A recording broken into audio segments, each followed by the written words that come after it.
गुरुजी शुक्राना, गुरुजी अनंतम शुक्राना हमारे गुरुजी महाराज का।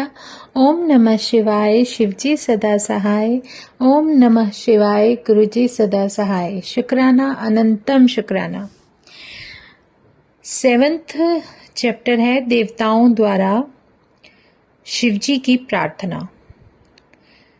अब पंचम युद्ध खंड जो चल रहा है द्वितीय रुद्र संहिता का, उसमें 7th चैप्टर है देवताओं द्वारा शिवजी की प्रार्थना। सनत कुमार जी बोले, जब शरणागत वत्सल भगवान ने देवताओं की बात स्वीकार कर ली, तब उसी समय शिवा देवी अपने पुत्रों को गोद में लिए हुए वहां आ गई, जहां देवताओं सहित भगवान शंकर विद्यमान थे। तब पार्वती को आते हुए देखकर विष्णु आदि सभी देवता नम्र हो उन्हें प्रणाम करने लगे और परम आश्चर्य के साथ बोले। सभी ने सुलक्षण जय का शब्द उच्चारण किया और मौन धारण कर लिया। तब अद्भुत कुतूहल करने वाली देवी ने शंकर जी से अपने दोनों पुत्रों की ओर देखकर उनको प्यार करने का संकेत किया और शंकर जी ने प्रसन्न होकर उनका मुख चुंबन किया। पश्चात सबको साथ ले अपने भवन में चले गए। बुद्धि संपन्न देवता भी साथ जाकर द्वार पर ही स्थित रहे। अब शिवजी के चले जाने से उनकी चिंता का अंत न रहा। वे अपने को हतभागी मान दैत्यों की भाग्य की प्रशंसा करने लगे। इतने में कुंभोदर नामक शिवजी के गण ने आकर देवताओं पर अपनी लकड़ी का प्रहार कर दिया। देवता हाहाकार कर वहां से भाग चले। कोई मुनि गिरे और कोई देवता लुढ़क गए। इंद्र तो व्याकुल हो जंघों को टेक पृथ्वी पर गिर पड़े। फिर सब एकत्र हो विष्णु जी के पास चले गए और भय हारी हरि से सब बात कही। कश्यप आदि ऋषि कहने लगे, अहो प्रारब्ध का बल बड़ा विचित्र है। सब देवताओं को विष्णु जी ने बड़ा आश्वासन दिया और कहा सब ठीक होगा। शिवजी सब गणों के अध्यक्ष और परमेश्वर हैं। वे सहसा कैसे वश में होंगे यदि तुम ओम नमः शिवाय कुरु कुरु इन मंत्रों को 1 करोड़ जपो तो शिवजी तुम्हारा कार्य करेंगे। जब विष्णु जी ने ऐसा कहा तब फिर देवता शंकर जी की आराधना करने लगे। स्वयं विष्णु जी भी देवताओं का हित करने के लिए उक्त शिव मंत्र का जप करने लगे। जब विधि पूर्वक सबने 1 करोड़ मंत्र जप लिया, तब साक्षात शंकर जी ने फिर दर्शन दिया और कहा, मैं प्रसन्न हूँ, जो चाहो वर मांगो। देवताओं ने त्रिपुर संहार का वर मांगा। शिवजी ने कहा, मेरे लिए दिव्य रथ, सारथी और धनुष बाण लाओ। यह सुन देवता प्रसन्न हो विश्वकर्मा के पास गए। विष्णु जी की आज्ञा से विश्वकर्मा ने संसार के हितार्थ शिवजी के लिए परम सुंदर देवमय रथ आदि का निर्माण कर दिया।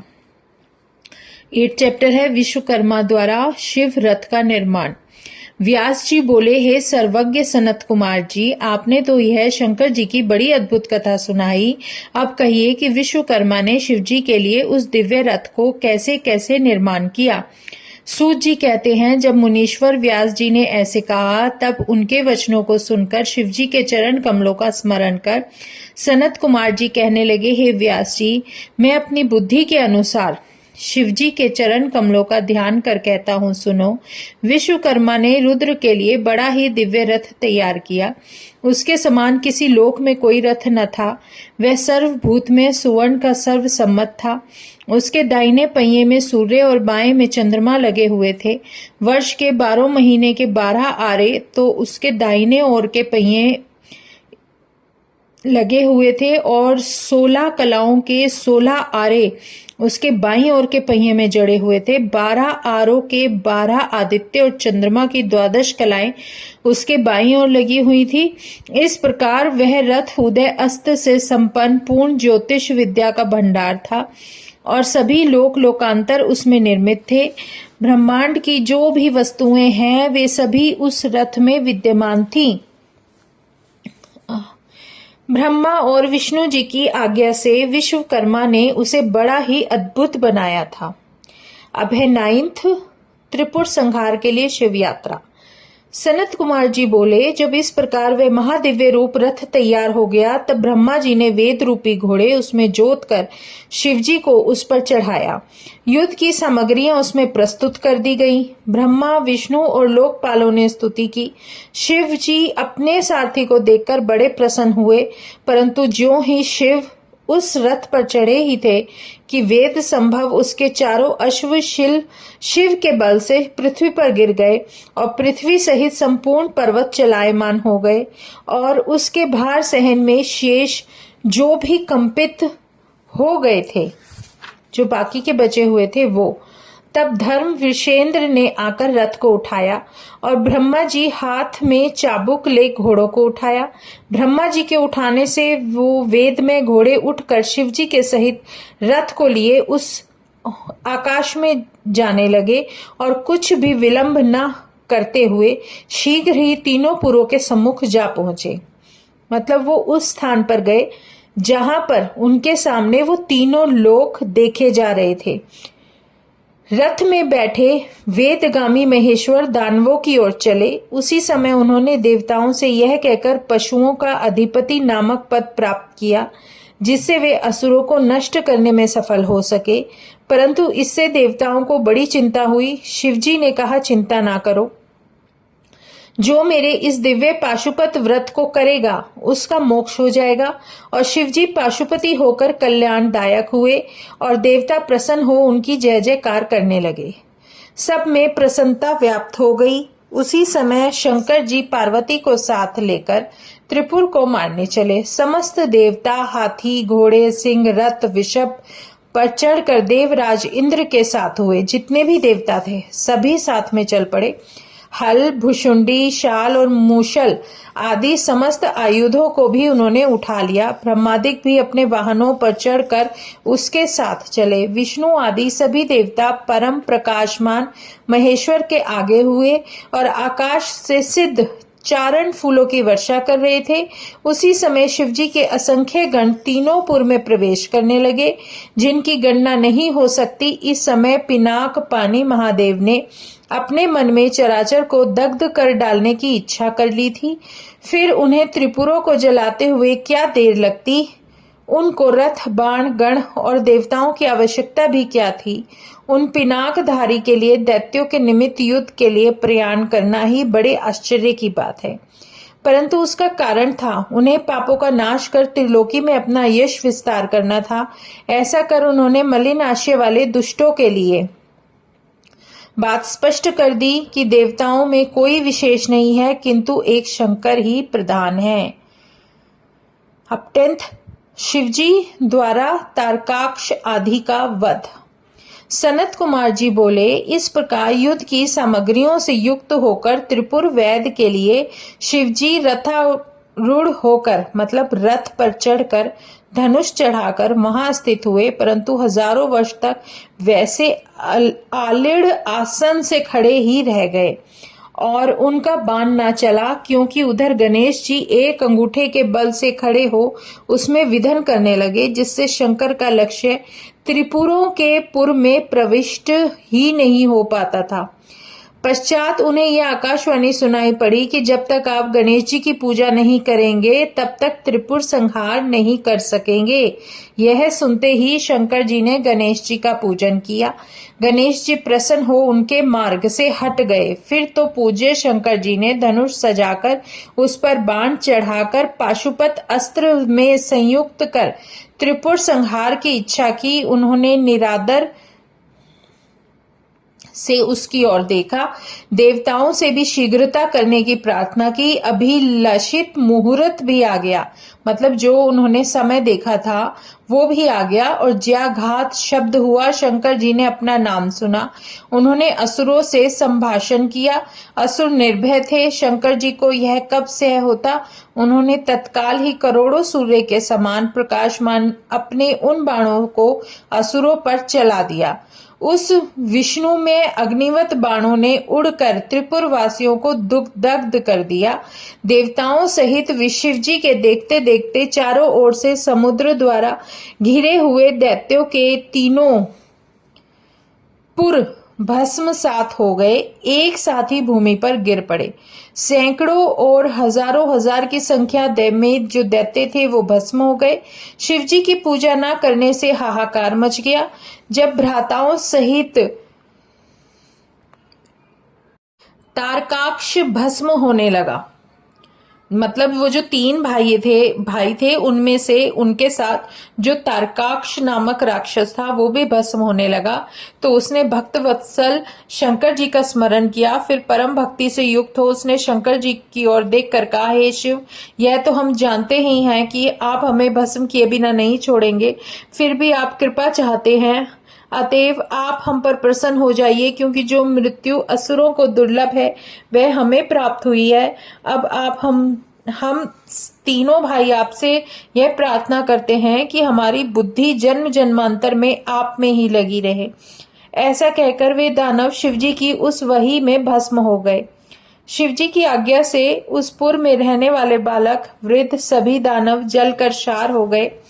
स्त्रियां अपने पतियों के कंठ में हाथ डाले, कोई सोती, कोई प्रसन्न तथा कोई अति से भ्रांत हुई भस्म हो गई। एक अविनाशी विश्वकर्मा मैं नामक दैत्य को छोड़कर स्थावर जंगम सभी भस्म हो गए। पश्चात वे तीनों शिवजी की पूजा के प्रताप से फिर शिवजी के गण हुए।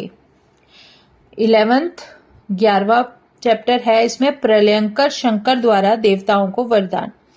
व्यास जी बोले, हे शैव श्रेष्ठ, ब्रह्मा के महापंडित पुत्र, आप धन्य हैं। कृपा कर अब यह कहिए कि त्रिपुरों के नष्ट होने पर देवताओं ने क्या किया, मैं कहाँ चला गया और त्रिपुरपति कहाँ कहाँ चले गए।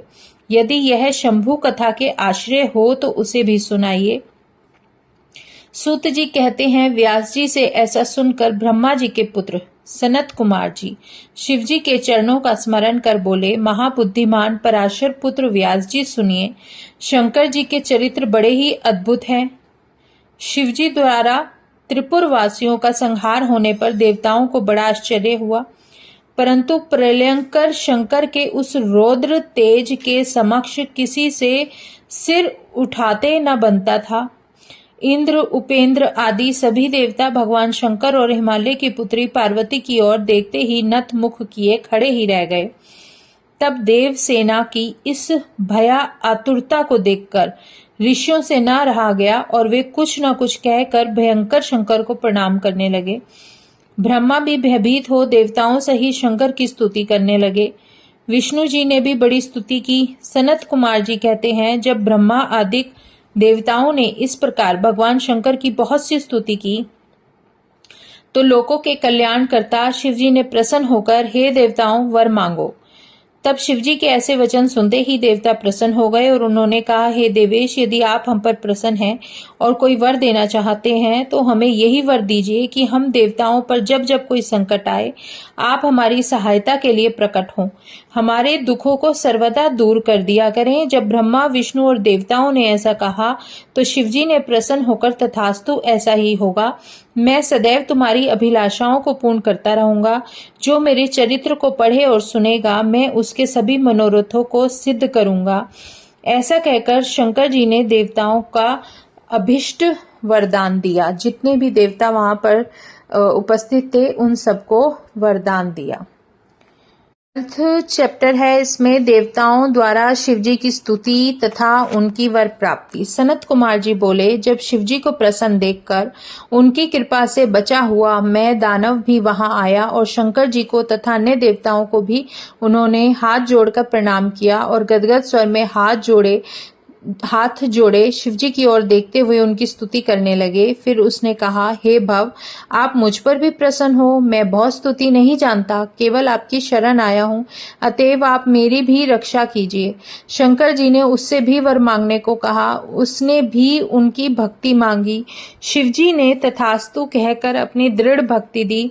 वह परमात्मा शंकर जी को प्रणाम करके उनकी आज्ञा से वितल लोक में वास करने चला गया। पश्चात वे सब मुंडी भी वहां आए और शिवजी तथा विष्णु जी आदि सब देवताओं को प्रणाम कर अपने लिए आज्ञा मांगने लगे। शिव भक्ति नष्ट कर अपने दुष्कर्म पर पश्चाताप करने लगे। तब विष्णु जी ने उन मुंडियों से कहा कि तुम किसी प्रकार की चिंता मत करो, मैंने सारा चरित्र शिवजी की आज्ञा से किया है। इससे तुम भी शिव के दास और देव ऋषियों के हितकारी हो, तुम्हारी कुगति नहीं होगी। प्रत्युत कलयुग में जो मनुष्य हमारे और तुम्हारे इस चलाए हुए मत को मानेंगे, उन्हीं की कुगति होगी, इसमें संदेह नहीं है। अब हमारी आज्ञा से तुम सब मुंडी मरुभूमि में जाकर निवास करो। मुंडी मरुभूमि की ओर चले गए। पश्चात सब देवताओं ने शंकर पार्वती सहित उनके गणों की सब प्रेम पूजा की और वे युद्ध की सब सामग्रियां सहित सब वहीं अंतर्ध्यान हो गए। देवता भी अपने स्थान में आकर शांति लाभ लेने लगे। जो मनुष्य शिवजी के इस चरित्र को पढ़े और सुनेगा, वह सब कामनाओं को भोग अंत में मोक्ष का भागी होगा। जय गुरु जी। शुक्राना गुरु जी, अनंतम शुक्राना हमारे गुरु जी महाराज का। ओम नमः शिवाय। शिवजी सदा सहाय। ओम नमः शिवाय। गुरु जी सदा सहाय। शुक्राना, अनंतम शुक्राना।